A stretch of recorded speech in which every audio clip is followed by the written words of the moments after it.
Di Maluku ada Banda Neira, tempat yang indah di dalam negeri.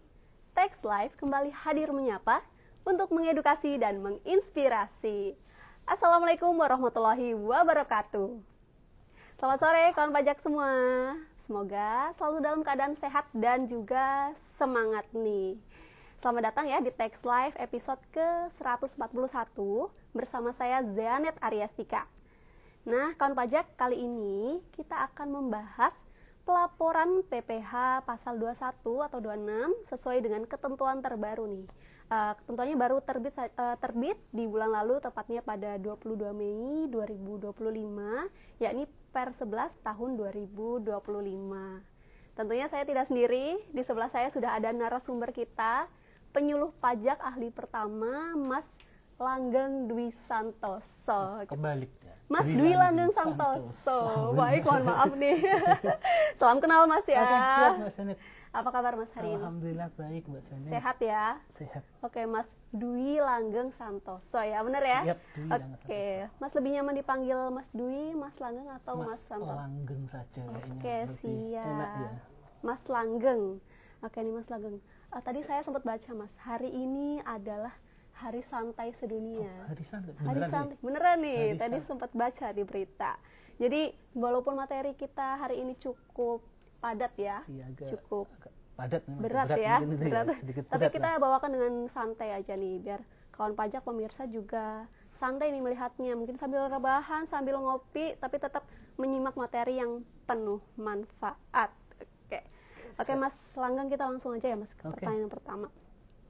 Kenapa sih kita masih harus bahas pelaporan PPh pasal 21 atau 26 ini? Tadi ini bukan hal baru nih bagi para pemberi kerja. Oke, baik. Terima kasih Mbak Zanet. Selamat sore kawan pajak semuanya. Terima kasih atas kehadirannya di Text Live episode kali ini. Benar sekali, episode kali ini kita mengambil tema terkait dengan pelaporan PPh pasal 2126 di Korteks. Mengapa kita ambil materi atau tema ini?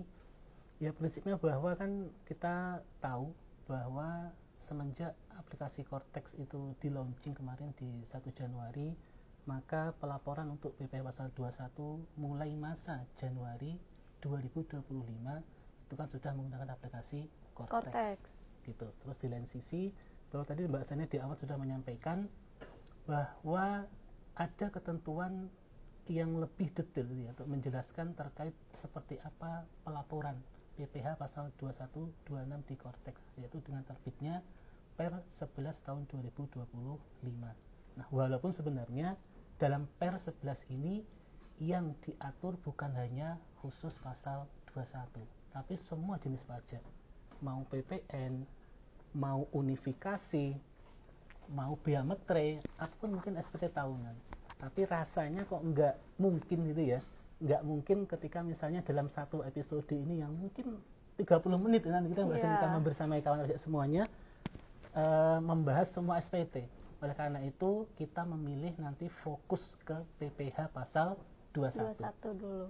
Oke, memangnya seperti apa sih Mas pengaturan pelaporan PPh pasal 21 dalam per 11 ini? Oke, terkait dengan pengaturan yang ada di per 11 untuk 21 ini, saya akan mencoba untuk menjelaskan atau lari dari halaman belakang, yaitu di ketentuan penutup. Oke, bahwa diatur di ketentuan penutup Mbak Zanet itu di pasal 146 bahwa selama ini seperti kita tahu bahwa wajib pajak dalam melapor PPh pasal 21 itu dasar hukumnya adalah ketika mereka adalah instansi pemerintah, itu adalah per 17 tahun 2021 yang diubah dengan per 05 tahun 2024, sedangkan untuk yang non IP ya, atau kita mungkin kita bicara swasta gitu kawan semuanya, maka dasarnya adalah per 02 tahun 2024 seperti itu. Nah, dalam pasal 146 ini dijelaskan bahwa dua ketentuan tersebut itu dicabut. Oke. Sehingga kan otomatis nggak berlaku nih kalau dicabut. Nah, sehingga ya tadi formulirnya nanti maka harus sesuai dengan per 11. terus juga nanti semangatnya untuk menyederhanakan aplikasi seperti itu. Oke, ini dari para pembaca sepertinya sedikit mengeluh ya dengan suara narasumber coba kita. tes Boleh dulu ya. dibetulin dulu mungkin ya Mas. Oke. Berarti pemirsa ini pada menyimak ya. Iya. Suaranya kurang keluar nih suaranya. Iya, tes coba gimana? Coba sambil jalan-jalan. Sambil jalan Oke, ya, siap. baik. Nanti pemirsa bisa komentar ya kalau misal suaranya masih belum terdengar. Oke Mas, tadi kan Mas menyampaikan ya peraturan sebelumnya dicabut nih. Apakah artinya dalam peraturan Per 11 ini benar-benar baru Mas isinya? Oke, walaupun tadi kita bicara atau saya bicara per 02, per 05 ataupun kita bicara per 17 itu dicabut gitu ya. Terus bagaimana muatan materi yang ada di per 11? Ya prinsipnya bahwa ketika kita bicara konsep-konsep dasar PPH pasal 21 itu masih sama Mbak Zanet. Oke. Misalnya terkait seperti apa sih yang namanya fungsi SPT? Ya namanya SPT yang merupakan sarana untuk melaporkan atau mempertanggungjawabkan atas penghitungan pajak, atas pembuatan bukti potong, termasuk atas penyetoran pajak yang sudah dipotong. Berikutnya, kalau kita bicara pemotong, apa sih kewajibannya? Ya sama. Kewajibannya yaitu membuat bukti potong, terus kemudian menyampaikan bukti potong tersebut kepada pihak yang dipotong, terus yang terakhir adalah melaporkan dalam yang namanya SPT. Nah, yang nggak menarik ini Mbak Zanet, di poin yang kedua tadi yaitu terkait dengan penyampaian bukti potong ke pihak yang dipotong. Bahwa kalau kita bicara atau kita baca dalam lampiran per 11 ini, bahwa penyampaian BUPOT dapat dilaksanakan melalui akun portal wajib pajak. Jadi BUPOT dapat disampaikan melalui akun portal WP. Nah, sedangkan kalau kita cermati dalam konteks Korteks, bahwa sekarang ini namanya bukti potong itu sudah bersifat prepopuler. Artinya ketika misalnya pemberi penghasilan, pemotong pajak itu membuat bukti potong atas nama katakan si A, maka setelah ditandatangani bukti potong itu tadi, maka secara otomatis itu nanti akan masuk ke akun dari si X tadi, si wajib pajak penerima penghasilan. Jadi sehingga sekarang mungkin kasarannya ya WP pemotong itu nggak perlu lagi untuk mengeprint itu kan, atau mencetak kemudian dikasih melalui email, WhatsApp dan sebagainya. Secara otomatis masuk ke portal ke WP portal ya Mas, bisa download sendiri. Bisa download sendiri, benar. Oke, masih ada kesamaan lain Mas? Oke, berikutnya, ya namanya bukti potong misalnya, ada pemotong sudah membuat bukti potong, ternyata di kemudian hari dia mengecek melihat ternyata ada yang salah, ya berarti masih bisa untuk dibetulkan. Atau berikutnya misalnya, ternyata transaksinya nggak jadi atau batal, berarti bisa dibatalkan selama memenuhi syarat, misalnya WP atau atas bukti potong tadi katakan belum dilaksanakan pemeriksaan atau bukti permulaan, termasuk juga belum diajukan keberatan. Itu untuk bukti potong. Dalam konsep SPT juga sama Mbak Zanet. Ketika wajib pajak awalnya sudah menyampaikan SPT, kemudian dirasa atas SPT-nya ada kesalahan, ya maka wajib pajak bisa membetulkan SPT tadi. Syaratnya sama, bahwa atas SPT tadi, atas masa pajak tadi belum dilaksanakan pemeriksaan atau bukti permulaan. Seperti itu. Masih ada Mas kesamaan lainnya? Berikutnya sama lainnya terkait dengan kapan membuat bukti potong. Konsepnya sama. Selama pemberi penghasilan itu memberikan penghasilan kepada seseorang, dan katakan terutang 21 ya, karena kita fokus 21, maka pemberi penghasilan tadi itu wajib yang namanya membuat bukti potong. Walaupun misalnya penerima penghasilan tadi katakan memiliki fasilitas, misalnya katakan dia penghasilannya di bawah PTKP misalnya, atau misalnya tarifnya katakan 0%, atau mereka ada SKB, atau mungkin PPh-nya nihil, atau mungkin misalnya ada fasilitas ditanggung pemerintah, termasuk terakhir misalnya memenuhi kriteria sesuai dengan P3B, tetap masih harus dibuat bukti potongnya selama ada penghasilan yang diberikan. Kecuali kalau tidak ada penghasilan yang diberikan, ya berarti tidak perlu Tidak untuk perlu membuat ya. bukti potong. Oke, berarti tadi secara definisi ketentuan umum atau dasarnya masih sama ya Mas Sama, ya iya. sebenarnya. Terus yang membedakan itu sebenarnya apa Mas? Tapi sebelum menjawab, boleh Mas mungkin mic-nya Oh, masih ya? naikkan lagi Mas. Oke, kesini. Biar wajib pajak ini makin semangat dengerin suaranya Mas kesini ya. Langgeng. Oke, coba. Oke, sudah sepertinya. Oke. Atau mungkin mau di sebelah kanan Mas, di kanan. Oh, di kanan coba. Oke, siap.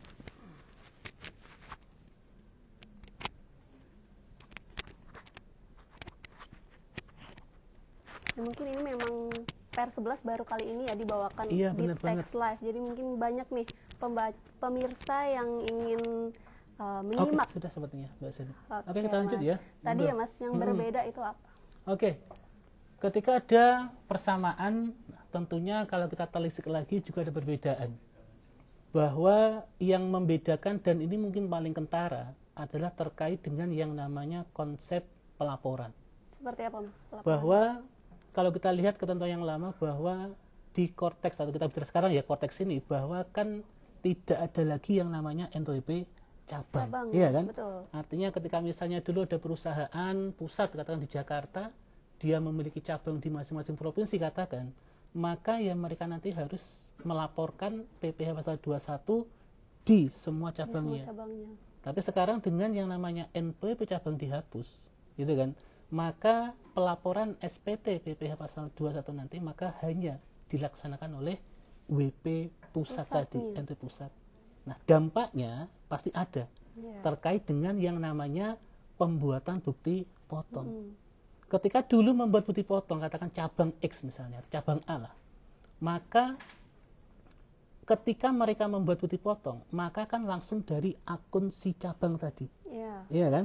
Tapi sekarang dengan konsep tadi bahwa si cabang tadi nggak memiliki NPWP, maka sekarang ketika membuat bukti potong, maka kita perlu data dari si pemberi penghasilan selain NPWP pusat, yaitu berupa NITKU cabang. Karena konsepnya bahwa yang dulu katakan NPWP cabang, itu sekarang diganti dengan NITKU.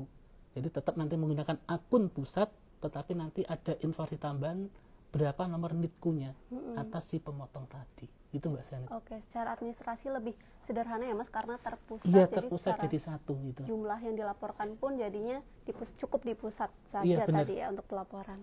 Oke Mas, tadi untuk pelaporan ya, sekarang pembuatan bukti potongnya dalam PR11 ini atau dalam korteks ini seperti apa Mas? Oke, bicara bukti potong, bahwa ya konsepnya sama, satu bukti potong itu nanti untuk satu penerima, untuk satu kode objek pajak, dan untuk satu masa atau 1 tahun pajak. Pajak. Misalnya, katakan kantor ataupun mungkin satker, katakan memberikan penghasilan kepada 2 orang, katakan ada kegiatan narasumber misalnya. Iya.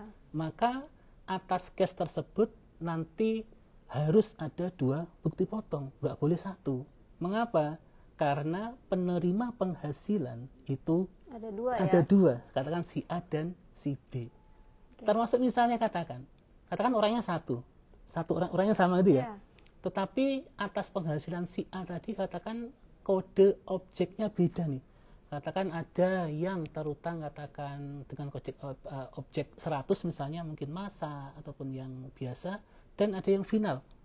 Kan beda nih kodenya ya. Maka atas case tersebut tetap si A tadi mendapatkan 2 bukti potong karena kode objek pajaknya berbeda. Berikutnya lagi yang juga perlu kami sampaikan, yang cukup berbeda terkait nomor. Ya kan, penomoran bukti potong. Namanya bukti potong kan pasti ada nomornya. Bahwa sekarang pengaturannya bukti potong pasal 21 itu nanti ada 9 digit. 9 dengan konsep 2 plus 7. Apa tuh Mas? Nah, 2 itu adalah menunjukkan yang namanya tahun pajak, sedangkan yang 7 itu nanti ya nomor urutnya. Nah, nomor urut ini nanti pada konsepnya bisa berupa angka, bisa berupa huruf, atau juga kombinasi angka dan huruf. Dan semuanya auto generate oleh sistem. Nah, bedanya dengan dulu, kalau dulu juga sudah auto generate dengan konsep e-bupot, tetapi secara nomor atau secara penomoran itu agak panjang. Panjang ya? Iya, karena ada informasi tahun pajak, ada informasi masa, terus ada kode ya, kode ini kode misalnya final, tidak final dan sebagainya, terus baru nomor. Nah sekarang lebih simpel Lebih sih, singkat karena ya cuma tadi. 9. Benar, Jadi Mbak Sana. 9 digit saja. Oke Mas, mungkin bisa coba tukar mic dulu ya Mas, biar lebih keras. Oke, coba kita tukar lagi ya. Kalau masih nanti saya pegang aja nggak apa ya, coba kita tes terakhir aja. Takutnya kebablasan nyanyi Mas kalau di sini Wah, Mas. suara saya terlalu jelek untuk didengarkan kawan pajak Mbak Sana. Yang penting ilmunya nih. Oke, boleh. Oke. Tadi Mas masih lanjut tentang bukti potong ya dalam konteks ini. Siap. Apalagi Mas informasi barunya? Nah, berikutnya ketika kita bicara tadi yang namanya per 11 itu melebur ataupun mungkin kita kita sebut mencabut itu ya, mencabut per 2 ataupun per 5, maka secara jenis bukti potong juga pasti menyesuaikan. Misalnya kalau kita bicara yang namanya katakan di per 2 ya, jadi per 2 tahun 2024 itu adalah mengatur untuk bukti potong atau pelaporan yang non satker, artinya untuk WPWP umum, WPWP swasta gitu ya. Bahwa dulu bukti potong yang mereka buat itu setidaknya ada 1721 Romawi 6, Romawi 7, Romawi 8 dan A1. Nah, Romawi 6 itu untuk yang non final ataupun yang pasal 26, sedangkan Romawi 7 itu yang final, 8 itu yang bulanan, sedangkan A1 adalah untuk pegawai tetap atau pensiunan di masa pajak terakhir. Sedangkan kalau kita bicara per 05 itu ada 1721 A1, A2, A3, B1 dan 26. Ya A1 sama kayak tadi tapi penerima adalah bukan PNS TNI Polri. Sedangkan kalau PNS TNI Polri adalah A2. A3 apa? A3 adalah untuk yang kategori bulanan. Sedangkan yang B1 adalah untuk yang sifatnya final dan non final. Terus ada yang 26 misalnya untuk bukti potong pasal 26 ketika penerima penghasilan adalah merupakan orang luar negeri wajib pajak luar negeri ya. Orang pribadi wajib pajak luar negeri, seperti itu. Sekarang di per 11-nya nih seperti apa? Di per 11 ini setidaknya nanti ada 4 Mbak Sanet ya. Pertama ada BP yang namanya BPA1. Sama lah BPA1 ya, untuk pegawai tetap atau pensiunan, tetapi mereka adalah bukan PNS TNI Polri dan atas masa pajak terakhir ya kan? Terus A2 ya berarti untuk yang PNS TNI Polri, BP21 ya berarti tadi untuk yang final dan yang non final, dan terakhir adalah BP26 seperti itu.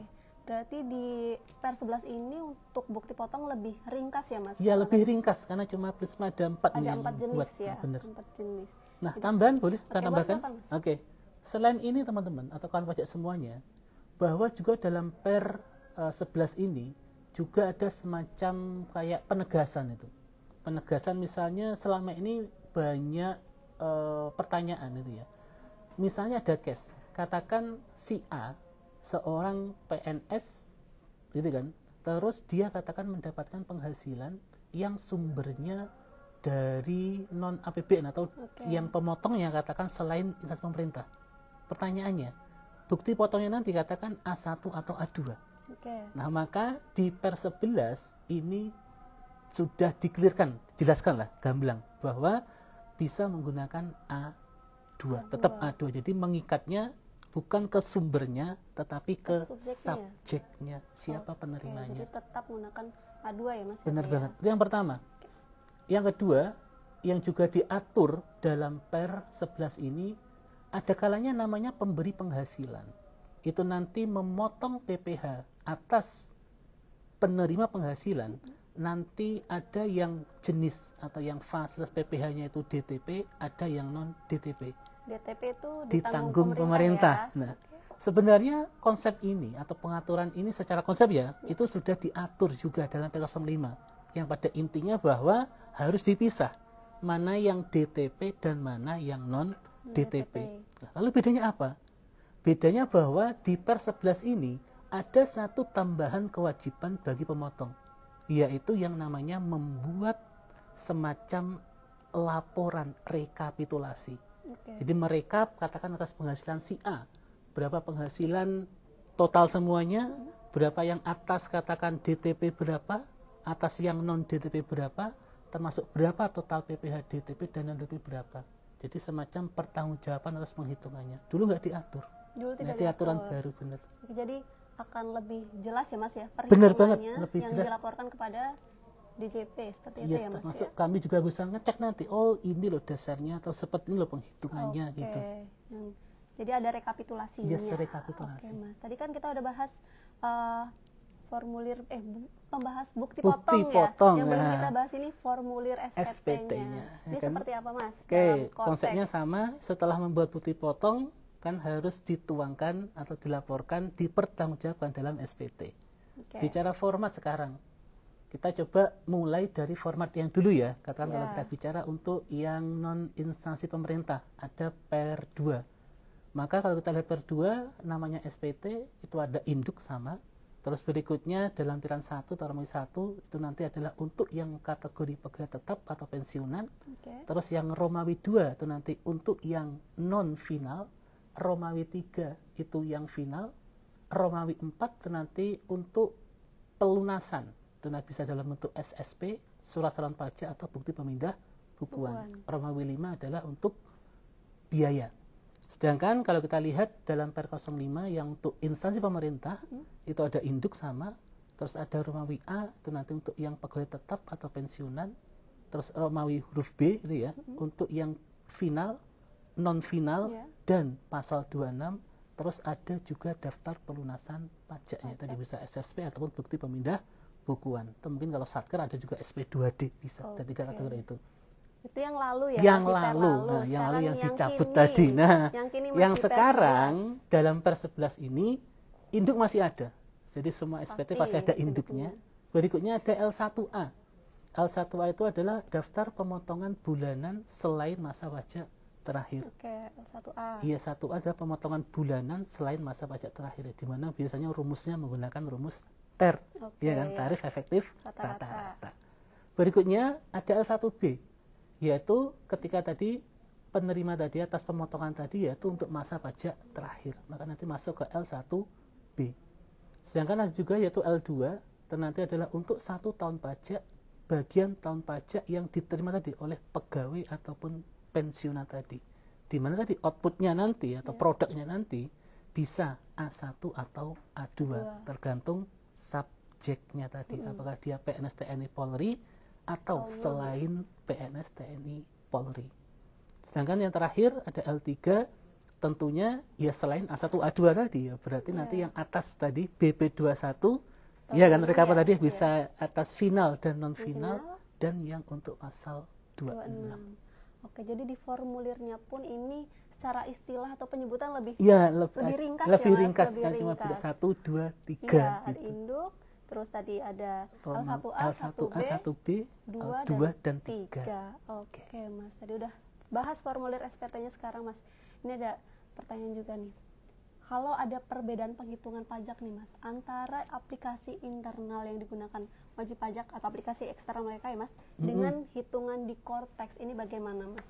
Oke, Mbak Zanet dan kawan pajak, ini case ini ataupun mungkin isu permasalahan ini mungkin pernah ya dialami oleh para kawan pajak, di mana ketika mereka katakan membuat bukti potong dan nanti muncul PPh 21 yang muncul di Cortex itu beda dengan hasil hitungan dari wajib pajak. Iya. Entah mereka menggunakan aplikasi internal sendiri atau mungkin menggunakan aplikasi eksternal yang mungkin diwajibkan ya. Jadi misalnya kalau teman-teman Satker itu wajib nih menggunakan katakan web gaji misalnya. Di mana biasanya ada perbedaan nominal pajaknya. Tapi biasanya perbedaannya pun itu nggak banyak. Hanya Rp1 Mbak gitu ya. Nah, tapi Itu cuma Rp1 pun gitu ya.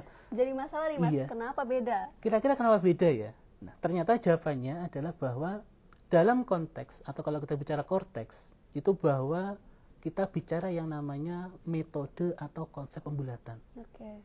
Pembulatan dalam Cortex itu konsepnya adalah pembulatan rupiah penuh, tapi misalnya jika katakan nanti ada koma gitu ya, artinya katakan koma 0 berapa dan berapa, itu nanti ada beda perlakuan. Oke. Kalau dulu itu sebelum per 11 kita kan ini ya, ada dasar yaitu cukup lama Mbak Zanet, ada SE 22 tahun 90. Gitu kan? Ya, bahwa konsepnya pembulatan tetap rupiah penuh, tapi ketika ada koma itu nanti turun ke bawah. Nah, tapi sekarang dalam Cortex itu nanti ada batasannya. Batasannya adalah bahwa ketika ada koma, katakan tadi komanya tadi katakan kurang dari 0,5, maka nanti ke bawah. Ketika 0,5 atau ke atas gitu ya, di atasnya lebihnya itu bisa 0,6, 0,7 gitu ya, maka nanti ke atas. Contohnya misalnya nih, ini saya ambil persis angkanya ya. Di lampiran ada angka katakan 10.500.100 rupiah,49. Maka ketika dibulatkan maka nanti menjadi 10.500.100 rupiah. Yes. Beda konteks misalnya, ketika ada pajak terutang atau DPP katakan 10.500.000 rupiah 100,50. Maka dalam konteks nanti munculnya adalah 10.500.101. Karena sudah 0,5 menjadi ke atas penuh, jadi 1 rupiah. 0, menjadi tadi 101 itu Mbak Zanet. Itu yang membedakan. Tapi harapannya juga kawan pajak bahwa dengan adanya per 11 sudah terbit, artinya sudah ada payung hukum kepastian bagi wajib pajak untuk konsep pembulatan. Harusnya setelah per ini terbit, maka wajib pajak tidak salah lagi dalam melaksanakan pembulatan. Baik di aplikasi internal mereka ataupun mungkin aplikasi-aplikasi yang harus digunakan dari pihak eksternal. Ini tadi sebenarnya pembulatan secara sistem dari awal tahun sudah. Iya benar, dari awal tahun di Cortex memang sudah menggunakan konsep yang ke atas tadi. Oleh karena itu ada masalah. Kalau tidak kan harusnya nggak ada masalah gitu kan. Menjadi masalah karena beda tadi gitu. Mas. Kita ke pertanyaan selanjutnya nih. Di per 11 ini diatur juga nggak terkait pembuatan bukti potong sebelum Cortex nih, sebelum Cortex yang dulu ya. Sebelum Cortex ya, Mas harus dibuat sekarang Mas.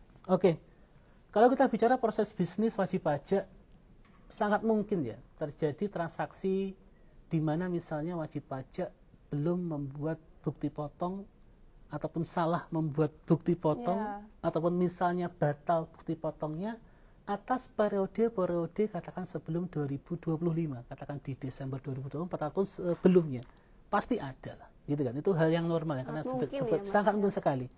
Oleh karena itu juga diatur dalam pasal 11 ini Mbak Zanet. Diaturnya itu nanti ada di pasal 130.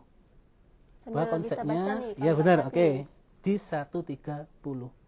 Konsep pengaturannya jelas bahwa atas transaksi-transaksi yang katakan tadi sudah terjadi dan ada kesalahan, ada pembatalan apapun itu, maka kan harus dibuat bukti potong yang baru gitu ya, atau itu entah tadi berupa pembatalan atau berupa katakan tadi pembetulan.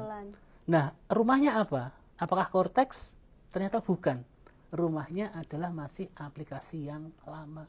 Kalau biasa kami menyebutnya itu aplikasi legasi. Iya. Jadi ya ketika teman-teman katakan non-IP, swasta itu ya, maka menggunakan e-Bupot 21. Sedangkan ketika pemotong tadi ada merupakan instansi pemerintah, maka menggunakan e-Bupot instansi pemerintah yang pasal 21. Seperti itu. Nah, berikutnya yang menarik juga gini Mbak Zanet. Ada kalanya bahwa dari yang namanya pembetulan tadi ya, jadi kita asumsikan bahwa WP sudah melapor di tahun 2024 sampai dengan Desember misalnya. Terus kemudian dia melakukan pembetulan. Ternyata atas pembetulan tadi, ternyata menjadi lebih setor atau lebih bayar. Maka secara konsep bahwa itu nanti berhak atau bisa untuk dikompensasi. Sama lah, nama hak wajib pajak, nggak boleh atau nggak boleh dikompensasi, tetap bisa untuk dikompensasi. Pengaturannya bahwa atas kompensasi atau atas lebih tadi di masa Desember 2024 dan sebelumnya itu nanti normal tadi ya bisa dikompen ke masa berikutnya. Ini normal tadi sebenarnya ya, norma aturan normalnya defaultnya seperti itu.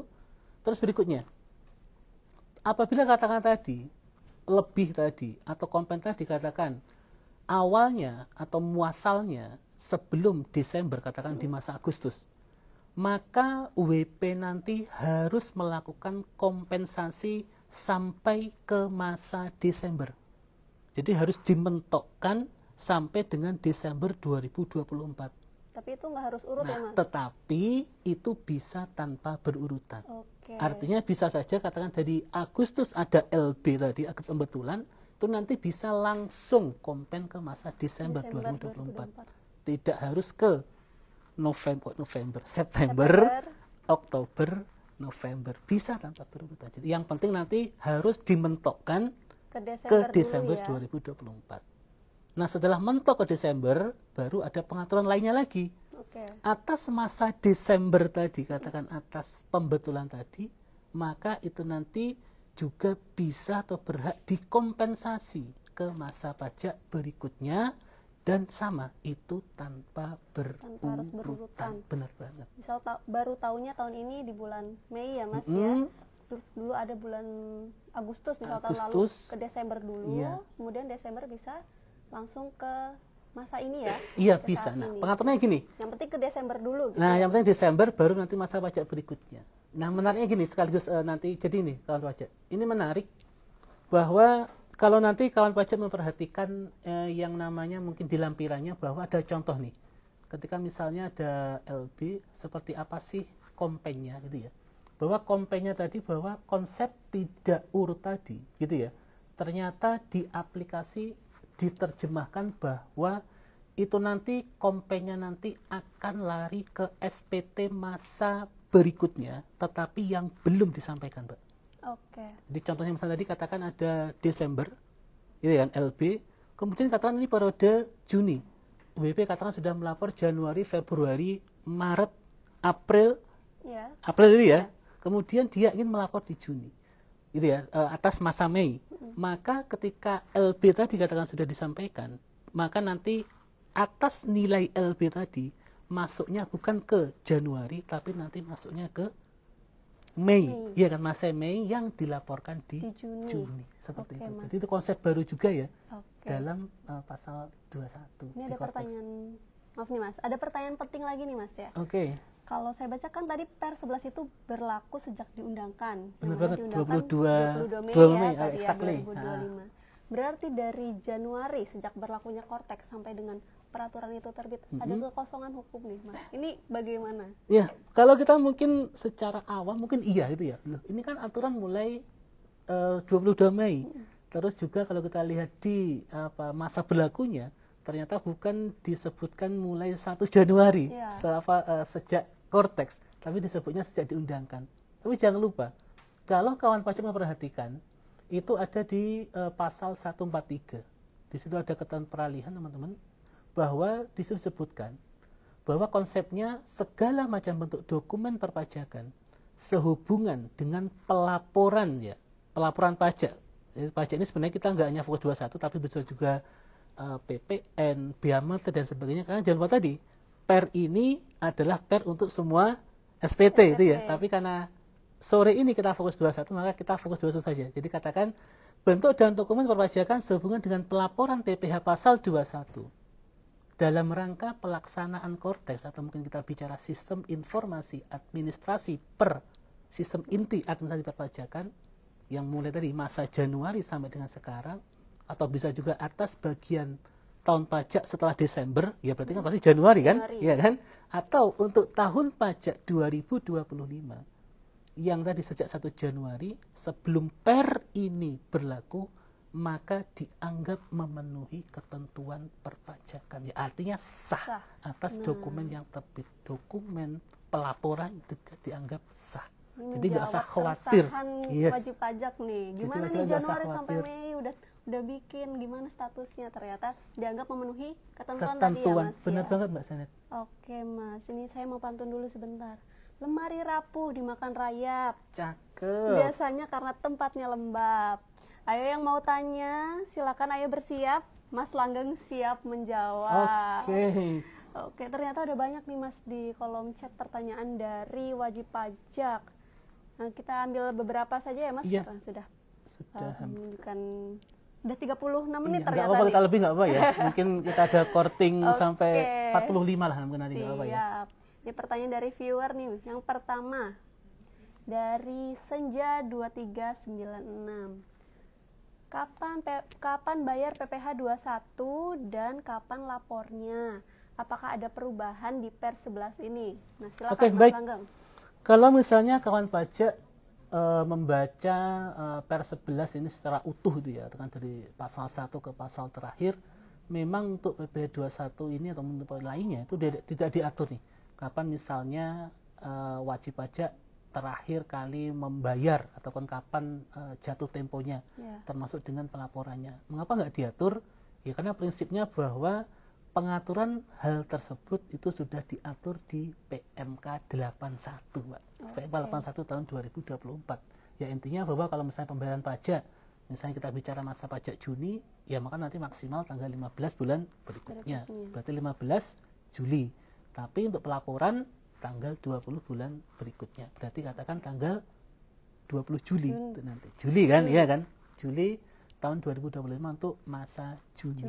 Itu diaturnya di PMK 81. Jadi bukan di Per ini ya Mas, tapi ya, diatur aturnya di PMK.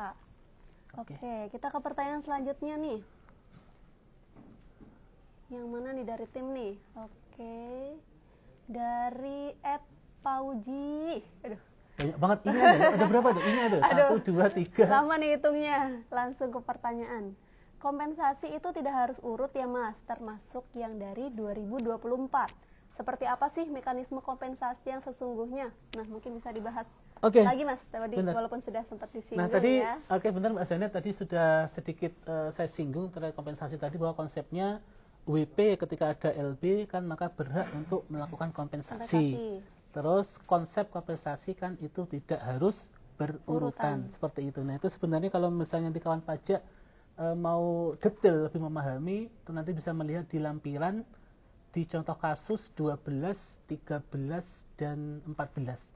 Nah, saya di sini akan coba menyampaikan kawan pajak, dan ini mungkin agak penting itu ya menurut saya, terkait dengan ketika ada yang namanya tadi bahwa atas transaksi di tahun 2024 ternyata atas pembetulan tadi misalnya itu nanti, maka ada kemungkinan katakan yang awalnya LB itu kita bicara LB, ada kemungkinan nanti setelah dibetulkan LB-nya akan bertambah lebih besar, iya kan, lebih besar, atau ada kemungkinan juga LB-nya lebih kecil. Nah, saya akan mencoba menyampaikan pertama ketika LB-nya itu menjadi lebih besar. Itu nanti bisa dilihat di contoh kasus nomor 13. Saya sambil lihat di lampiran ya. Di lampiran. Ini saya sambil baca ya supaya nanti angkanya bisa sama persis ya. Jadi misalnya kalau kita baca di lampiran yang contoh kasus 13 di lampiran A, bahwa katakan ada WP di Desember normal gitu ya. Katakan ada LB 100 juta. Kemudian LB November itu katakan ada 15 juta. Berikutnya di masa Januari ternyata WP tersebut sudah melakukan pelaporan katakan. Ya, sehingga katakan tadi ada bupot yang dibuat mereka senilai 60 juta. Nah, kemudian di masa Februari atau di bulan Februari ya, ternyata WP menemukan data bahwa seharusnya LB saya itu yang tadi harusnya 100 itu harusnya 130.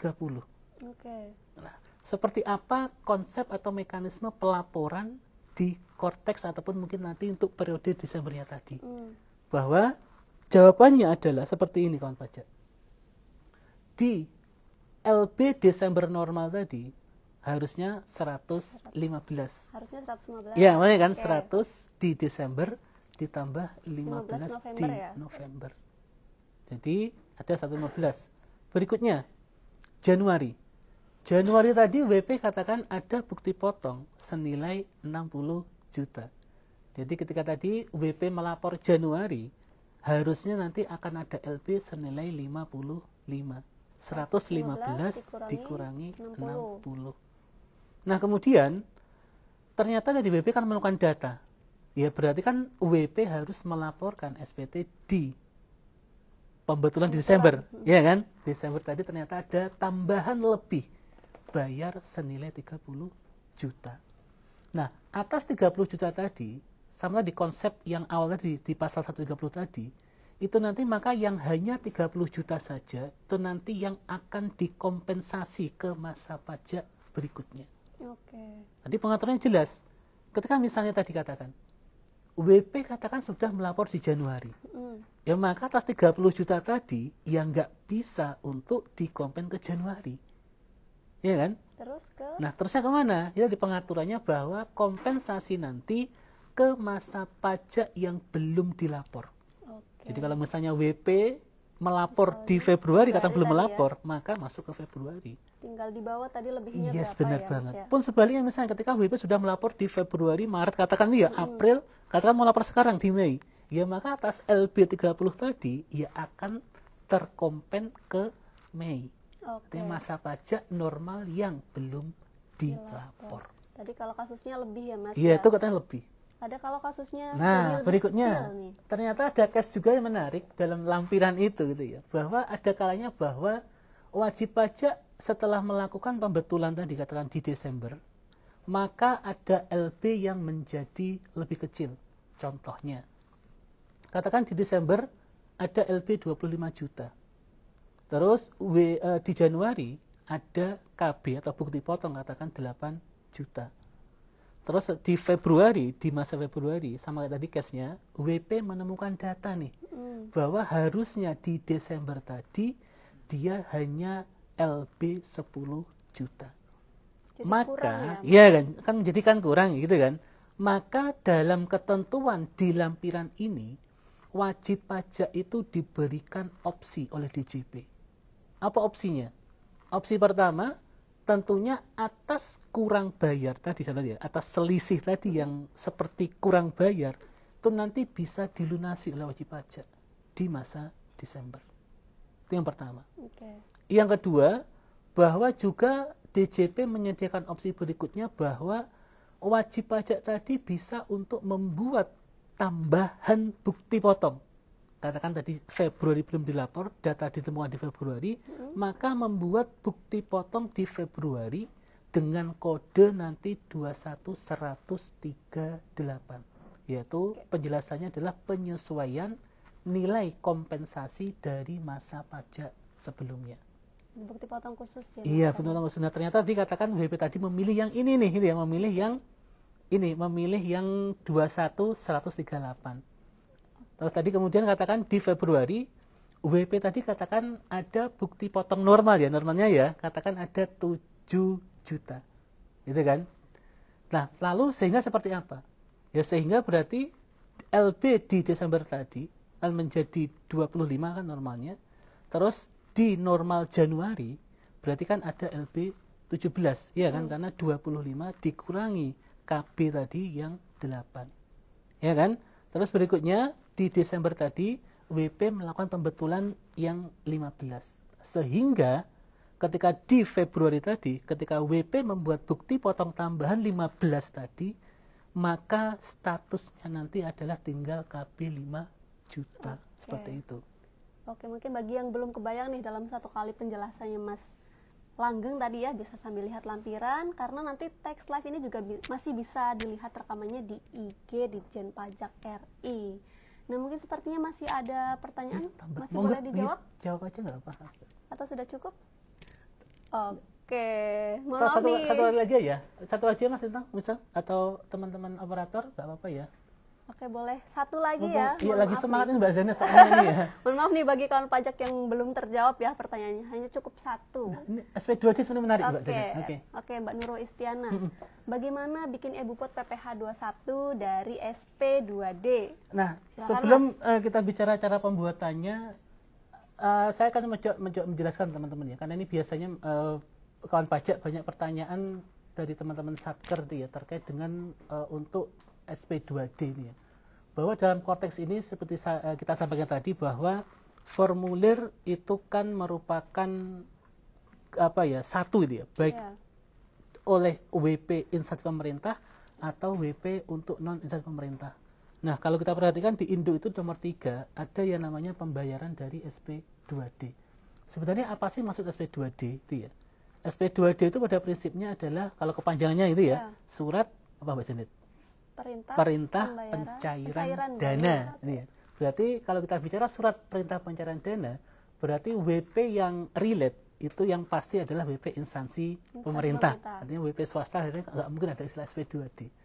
Tetapi kalau kita nanti baca di lampiran, SP2D itu nanti tidak untuk semua instansi pemerintah. Jadi SP2D nanti yang masuk di nomor 3 tadi adalah ketika ada pembayaran SP2D yang dilaksanakan oleh Satker instansi pemerintah pusat. Hanya pusat. Jadi misalnya kalau kita bicara ada Satker katakan di daerah nih, SKP di daerah, dia bayar dengan SP2D, pasal 21 misalnya, maka itu nanti tidak masuk ke yang nomor 3. Jadi nanti khusus SP2D yang dari pemerintah pusat saja. Kalau cara membuat ya sama, tergantung tadi jenis penghasilan atau jenis BP apa yang mau dibuat. Apakah atas SP2D tadi katakan atas pembayaran gaji. Ya kalau gaji berarti nanti kan membuat yang bulanan. Oh misalnya atas honor, ya berarti tinggal buat BP 21 kan gitu. Dan seterusnya sama kayak tadi Mbak Zenet. Oke, sekian kalau pajak sudah terjawab semoga ya. Karena kalau nggak dibatasi mungkin Mas Langgeng pengen menjawab sampai subuh. Kayak nggak ada remnya nih. Oke, nanti kalau masih ada pertanyaan, kawan pajak bisa menghubungi kontak center DJP di Kering Pajak maupun berkonsultasi ke KPP terdekat. Oke, terima kasih kawan pajak yang sudah menyimak sampai akhir. Semoga informasi yang kami sampaikan bermanfaat. Nggak lengkap kalau tanpa pantun ya menutupnya. Siap. Boleh bantu cakepnya teman-teman di belakang layar? Belum. Tiara Liodra Mahalini. Cakep. Cakep, ya kan? Itu nama penyanyi wanita. Saya Zanet dan saya Langgeng. Pamit undur diri. Sampai jumpa di Text Live berikutnya. Dan mari bersama kita wujudkan pajak kuat, APBN sehat, Indonesia sejahtera. Wassalamualaikum warahmatullahi wabarakatuh. Sampai jumpa.